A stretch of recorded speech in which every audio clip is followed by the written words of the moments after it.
ଆଜି ମୋ ପ୍ରାଣ ସଙ୍କଟାପନ୍ନ ତୁମେ ଗୁରୁଦ୍ରୋହୀ ହେଇଯିବ ଅସତ୍ୟବାଦୀ ହେଇଯିବ ରକ୍ଷା କର ରାଜାଙ୍କର ଧର୍ମ ରାଜା କଣ କହିଲେ ବିଚାର କଲେ କହିଲେ ତତ ମୃଗଙ୍ଗସ୍ୟ ମୃଗେନ୍ଦ୍ରଗାମୀ ଧର୍ମଧସ୍ୟ ସରଂ ଶରଣ୍ୟଃ ଧର୍ମନିସଂଜ୍ଞାନ୍ପଦିନ ସଂଜ୍ଞଃ ଆଶ୍ରୟସ୍ୟ ପ୍ରସବଧୁରାରି ଏ ବିରାଟକାୟ ସିଂହକୁ ବଧ କରିବା ମୋର ଧର୍ମ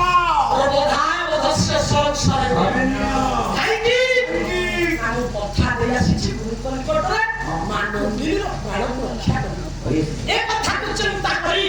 ଯେତେବେଳେ ଧର୍ମବାଦ ଉତ୍ତୋଳନ କରିବା ପାଇଁ ଯାଇଛନ୍ତି ତାପରେ ରାଜା ଦିଲ୍ଲୀକୁ ମାରିବା ପାଇଁ ଚିନ୍ତା କରିଛନ୍ତି ମହାବଳୀ କୈଳାସ ରଘୁବଂଶ ମହାକାବ୍ୟ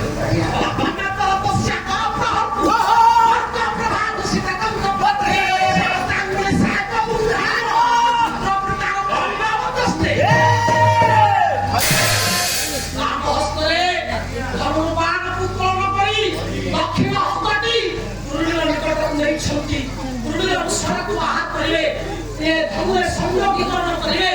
ସିଂହକୁ ସଂଧାନ କରିବେ ଏତିକି ବେଳା ପାହିଲା ରାମରେ ଚାପି ଚାପ ଦକ୍ଷିଣ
ଆପଣ ହେଲେ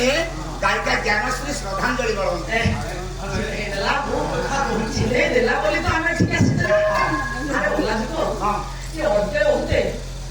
କିଛି କଥା କହୁଛି ବୋଲି ମୁଁ ଗୋଟେ ଛୋଟିଆ ଅଜ୍ଞାନୀ ଗାୟିକା ଭାବରେ ଓଡ଼ିଶା ଭିତରେ ସମସ୍ତଙ୍କ ପାଖରେ ପରିଚିତ ଅଛି ବୋଲି ତ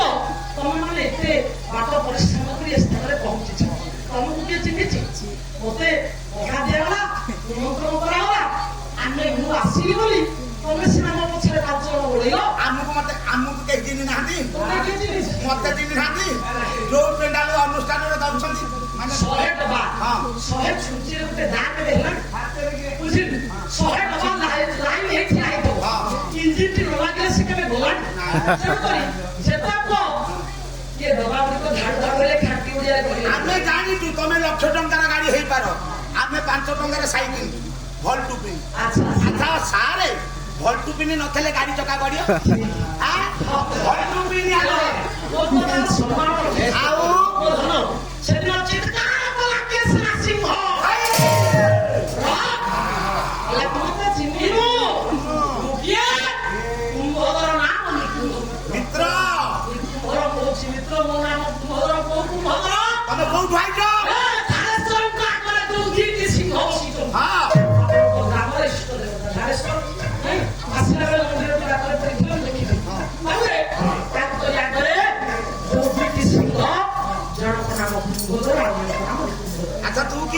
ମୁଁ ହଉଛି କୁମ୍ଭର। ତୁ ଏଠିକି ଆଇଛୁ କାହିଁକି? ସିଏ ତ ସେଠି। ମା ମତେ ପଠେଇଛନ୍ତି ପାର୍ବତୀ ମା କଣ ପାଇଁ? ଜଙ୍ଗଲ ରଖିବା ପାଇଁ। ତୁ ଜଙ୍ଗଲ ରଖିବୁ? ଆଧ୍ୟାତ୍ମିକ ଜଙ୍ଗଲ ଗୋଟେ ଭିତ୍ତି ବସାଇ ଭଦ୍ରସ୍ଥଳ ଚନ୍ଦନ